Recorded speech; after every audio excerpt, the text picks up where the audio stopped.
Morning everyone. आज हम करते हैं डिटर्मिनर्स जो कि 11th क्लास के सिलेबस में ग्रामर में। तो सबसे पहले जो डिटर्मिनर्स होते हैं उनको हम यहाँ पे डिफाइन कर लेते हैं। उसकी डेफिनेशन होती है, determiners are the words that define और determine the category of nouns. यानी जो आपके सेंटेंस में नाउन यूज हुआ है उसकी कैटेगरी को डिफाइन करता है, उसकी कैटेगरी को डिटरमाइन करता है जो वर्ड, वो होता है डिटर्मिनेशन या डिटर्मिनर्स। जैसे इन्हीं वर्ड्स को एक और नाम से भी जानते हैं, वो होते हैं मॉडिफायर्स। यानी ये नाउन को मॉडिफाई करते हैं, नाउन के बारे में हमें इंफॉर्मेशन जो है वो एकदम कंफर्म कर देते हैं। जैसे कि एग्जांपल देखिए यहाँ पे कि जो सीता है, Sita is a Nobel lady. तो सीता की क्वालिटी या सीता जो है ये भी नाउन हुआ और लेडी भी क्या है, नाउन है। और ये जो नाउन जो है उसकी क्वालिटी है नोबल, तो ये हो गया एडजेक्टिव। ये जो है ये क्या है, ये डिटरमाइन करता है कि सीता जो है एक नोबल लेडी है। तो ये जो ए वर्ड है ये डिटरमाइन करता है नंबर ऑफ नाउन। तो नाउन को ये मॉडिफाई कर रहा है कौन, ए। ठीक है, अगर नोबल नहीं होता तो याद रखिएगा ये नाउन के साथ ही होता है। लेकिन अगर नाउन के साथ कभी भी एडजेक्टिव होता है तो मॉडिफायर जो होते हैं उनकी जो प्लेस है वो भी चेंज हो जाता है। तो ए जो वर्ड है वो किसके लिए आया हुआ है, लेडी के लिए। तो ये ए जो वर्ड है ये कहलाएगा क्या, डिटर्मिनर्स। और ये मॉडिफाई कर रहा है इसलिए इसको क्या भी कहेंगे हम, मॉडिफायर्स। तो ये डिटर्मिनर्स जो है उनकी डेफिनेशन है। तो क्या हुई, यानी वे शब्द जो किसी सेंटेंस में किसी नाउन यानी संज्ञा की जो कैटेगरी है उसको डिफाइन करे या उसको डिटरमाइन करे, वो होते हैं डिटर्मिनर्स। और ये डिटर्मिनर्स जो है हमने बहुत पहले से पढ़ना स्टार्ट किया हुआ है। तो there are 7 types of determiners, जिसमें से हम यहाँ पे सीधा स्टार्ट करते हैं। पहले ले लेते हैं आर्टिकल। आर्टिकल आपने खूब पढ़ा हुआ है कि आर्टिकल जो होते हैं 2 टाइप के होते हैं। एक होता है डेफिनेट आर्टिकल और दूसरा होता है इनडेफिनेट आर्टिकल। डेफिनेट आर्टिकल में एक ही आता है जिसको कहते हैं द, और इनडेफिनेट आर्टिकल जो होते हैं उसमें 2 होते हैं, ए और एन। अब जो आर्टिकल्स हैं उनका जो यूज आप करते हो वो किस किस सिचुएशन में करते हैं वो हम देखते हैं यहाँ पे। कि ये तो सबको ही पता है कि एन का यूज जो होता है वो वोवल साउंड्स के लिए होता है। हाँ, ये चीज़ जरूर अपने माइंड में क्लियर कर लीजिएगा कि जो एन है वो वोवल साउंड्स के लिए यूज होता है। ठीक है, वोवल अल्फाबेट्स के लिए नहीं, क्योंकि there are 26 alphabets in English but there are 44 sounds in English.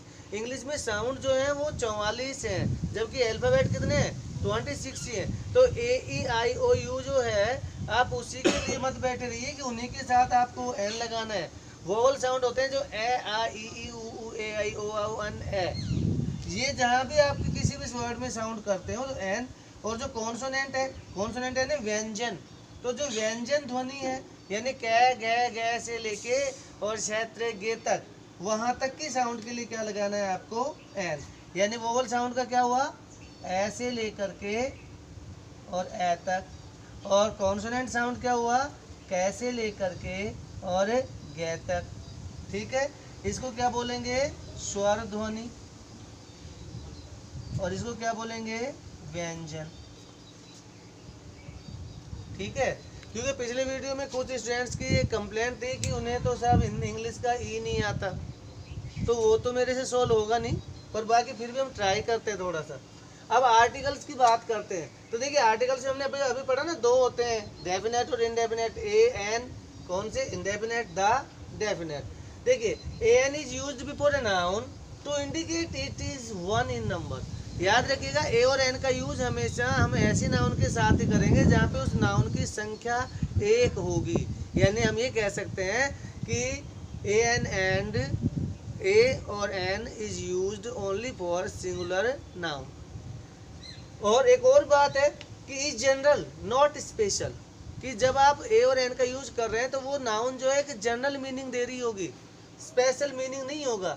While the is used, बल्कि जो द है उसका भी यूज होता है सिंगुलर नाउन के लिए, पर कब होता है, टू मेक इट पर्टिकुलर और स्पेसिफिक। जब हम उस नाउन को पर्टिकुलर दें या स्पेशल उसको ट्रीटमेंट दें, स्पेसिफिक उसका मीनिंग हमें दें। मैं एक एग्जांपल समझाता हूँ। जैसे मैं आपको बोलूँ कि सी इज ए गर्ल, तो यहाँ पे जो गर्ल है वो सिंगुलर तो है, पर वो कॉमन गर्ल है, सी इज ए गर्ल, कोई भी लड़की है। पर अगर मैं बोलूँ कि the girl who is in black sari is my sister, the girl who is in black sari is my sister. अब मैंने गर्ल से पहले क्या लगाया, द गर्ल, क्यों लगाया, क्योंकि जो ब्लैक साड़ी में वो मेरी सिस्टर है। तो अब कोई पर्टिकुलर गर्ल नहीं है, बल्कि सॉरी कोई कॉमन जनरल गर्ल नहीं है, बल्कि मैंने बोला है कि सी इज माई सिस्टर, वो मेरी बहन है। तो उसको एक स्पेशल ट्रीटमेंट मिला, एक स्पेसिफिक हमने उसको बनाया, दैट्स वाई हमने दा का यूज किया। और भी हम यहाँ पे एग्जाम्पल देखते हैं, जैसे Ram is good friend of mine. यहाँ पे जो गुड फ्रेंड है वो कोई स्पेशल नहीं है, फ्रेंड कॉमन जनरल है, इसलिए हमने क्या यूज कर दिया, यहाँ पे हमने ए का यूज कर दिया। लेकिन अब आप दूसरा सेंटेंस देखिए, you all are invited to party, कि आपको पार्टी के लिए सभी को इनवाइट किया जा रहा है। तो ये पार्टी कॉमन है या आपके लिए पर्टिकुलर हो गई? अरे तुम्हें बुलाया है तो पर्टिकुलर ही हुई ना, ऐसे तो बहुत पार्टीज होती रहती हैं। तो इसका मतलब यहाँ पे पर्टिकुलर हुई तो क्या लगाएंगे आप, द। तो देखिए sentence, you are invited to the party, okay pause. तो हम एक रूल लेते हैं इसका, कि जो डिटरमिनर्स में हमने अभी पढ़ा कि ए और एन का, तो वहाँ देखते हैं, before a singular countable noun when mentioned first time takes a an an and it if mentioned second time takes the. यानी ये है कि अगर किसी वाक्य में कोई सिंगुलर नाउन है और जिसका प्रयोग पहली बार होता है, तो उसके पहले हम ए और एन में से किसी एक आर्टिकल का यूज करेंगे। लेकिन अगर उसी नाउन का यूज दोबारा होता है तो वहाँ पर हम दा का यूज करते हैं। तो एक बहुत ही आपको पता होगा, वेल नोन है कि हमने पोइम्स जो स्टोरीज की हैं, तो once there was a lion पढ़ी होगी आपने, कि एक बार एक शेर था, वो एक पेड़ के नीचे सो रहा था, ठीक है। तो उसी को हम यहाँ पे लिख के देखते हैं, देखो, तो once there was dash line, full stop. अब दूसरा सेंटेंस, वाज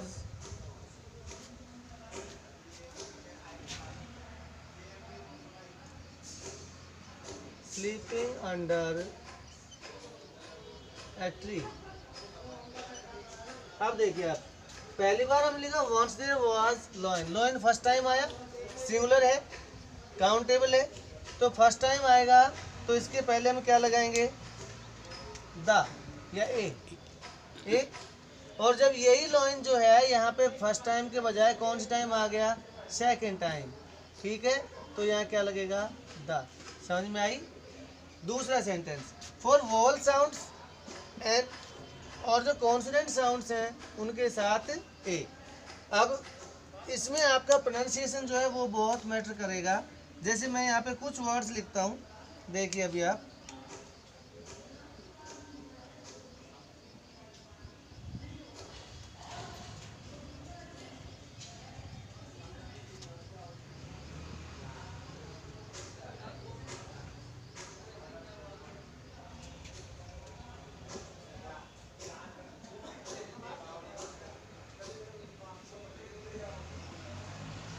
ठीक है, ये वर्ड्स मैंने जानबूझ के नहीं बोले थे, क्योंकि इनका प्रोनाउंसिएशन ही तो मैटर करेगा सारा। आपको मैंने क्या समझाया था कि आपको ये ध्यान नहीं देना है कि ए ई आई ओ यू के आगे एन लगाना। मैंने ये कहा था कि आपको ये करना है कि जहाँ पे जब एक वर्ड लिखो और इसका पहला जो वर्ड है वो साउंड दे वॉल्स का, तो एन लगाना है। अब जैसे ये लिखो, बोलो इसको क्या हुआ, यूरोप। तो यूरोप जब आप लिखोगे तो इस तरह से लिखा आपने यूरोप, तो ये पहला वर्ड क्या आया, ये। अब ये जो है कै की लाइन में आता है या ए की लाइन में, कै की में ना, तो कॉन्सोनेंट हुआ, तो यहाँ पे क्या आया, ए। एप्पल, तो यहाँ पे एप्पल में ए आ गया, तो क्या आएगा, एन। एच है तो हावर नहीं है, आवर, और आवर है तो क्या आएगा, एन। ये भी हॉनर नहीं है, ऑनर, तो क्या आएगा, एन। अब आप सोच रहे थे कि सभी एच में ऐसे आएगा, तो नहीं, देखिए ये हाउस नहीं है, हाउस तो है आया, तो यहाँ पे आ गया ए। यूनिवर्सिटी, तो यूनिवर्सिटी जब आप लिखोगे तो क्या आया, ये तो ये आया, तो क्या आएगा, ए आएगा। अगर यू का और बना लेते हैं हम, तो उसमें आप देखेंगे कि यहाँ पर भी यही होगा। जैसे यूनिट है, यूनिट आपने लिखा तो भी क्या आ रहा है, यही आ रहा है, तो क्या आएगा ए। लेकिन अब मैंने लिखा अंकल, तो अंकल में क्या आ गया अन, तो यहाँ पे क्या आएगा एन। तो हमें यानी ध्यान किस चीज़ पे देना है कि जो इसका फर्स्ट लेटर है अगर वो कॉन्सोनेंट है तो हम क्या करेंगे, कॉन्सोनेंट है तो ए लेंगे, और अगर वोवल होगा तो एन। इसके बाद कुछ ऐसे एक्सप्रेशंस हैं जिनके लिए आप हमेशा ही किन का यूज करेंगे, ए और एन का यूज करेंगे। एक्सप्रेशन यानी कुछ ऐसे तरीके, कुछ ऐसे अभिव्यक्तियाँ हैं, यानी जब आपको किसी चीज़ की प्राइस बतानी हो, कीमत बतानी हो, तो याद रखिएगा कीमत बताने के लिए भी ए और एन। स्पीड, प्राइस यानी कीमत, स्पीड यानी गति, रेशियो यानी अनुपात, और मेजर यानी माप। तो इन सारी चीज़ों के बारे में बताना हो तो ए और एन का यूज करें। अब ये sentence, my brother drives his car at 110 kilometres hour या एन आवर। बताइए भाई, आवर से पहले आपको ये 110 किलोमीटर्स क्या है, इसकी स्पीड बता रहा है ना ये, और अगर स्पीड बताएगा तो ए और एन आएगा, तो आवर से पहले अभी सीखा है हमने, क्या आएगा एन। टेक दिस मेडिसिन या take this tablet twice a day, कि ये टैबलेट ले लीजिए जिसको आपको दिन में कितनी बार लेनी है, 2 बार, तो ट्वाइस अ डे, तो कितनी बार, 2 बार। तो ये क्या होगी आपकी रेशियो है कि आपको जो गोली है वो रेशियो है कि दिन में 2 टाइम लेनी है। तो twice a day, thrice a day, once a day, तो इनमें सब में क्या आएगा ए और एन। अब डे है तो डे इस तरह से लिखेंगे, इसलिए क्या है डे के लिए ए। ₹10 मीटर, ये आपका मेजर है कि 10 रुपये में 1 मीटर, तो ये क्या गया मेजर ये भी। आई परचेज मैंगो ₹10 केजी, ठीक है। तो ये आपका हुआ ए और एन का। इसके अलावा एक रूल और याद रखिएगा कि जैसे आप कई सारी शॉर्ट फॉर्म्स देखते हैं, तो यहाँ पे लिखता हूँ मैं शॉर्ट फॉर्म्स, जैसे MP, MLA, BA, LLB, ठीक है। तो इस तरह के जब आप वर्ड लिखते हो तो इनके आगे भी वही रूल ध्यान देना है आपको, ए और एन का।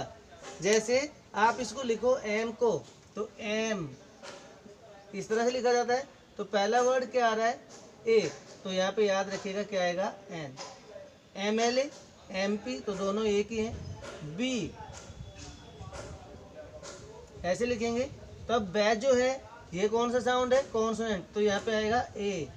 एल ऐसे लिखेंगे एल, तो फिर से ए आया, तो यहाँ क्या आएगा एन। आई होप समझ में आया होगा। Thank you, keep practising.